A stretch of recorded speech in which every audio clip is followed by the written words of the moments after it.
ใช่ผู้วิเศษก็แค่ผู้ชายเดินดินที่มีแต่เพียงตัวและหัวใจ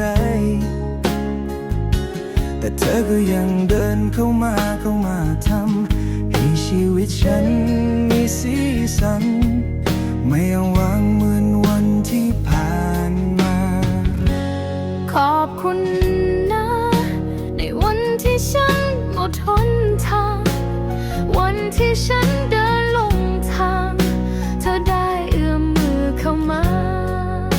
จับมือและดึงฉันไว้เส้นทางนี้ถึงแม้ว่าจะลำบากแต่เธอก็ยังเข้ามา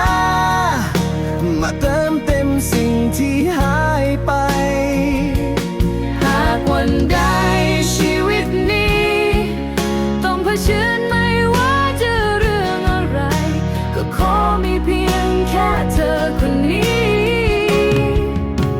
คนเดียวตลอดไป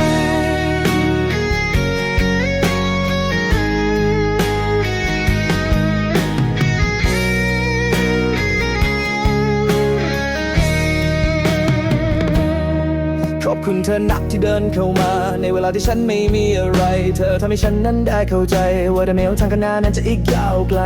แต่ถึงยังไงก็ตามและถึงยังไงก็ช่างไม่ว่าจะต้องเก็บเรื่องอะไรหรือเรื่องใดๆก็ขอให้เธอจะยังคงอยู่เคียงข้างๆฉันตลอดไป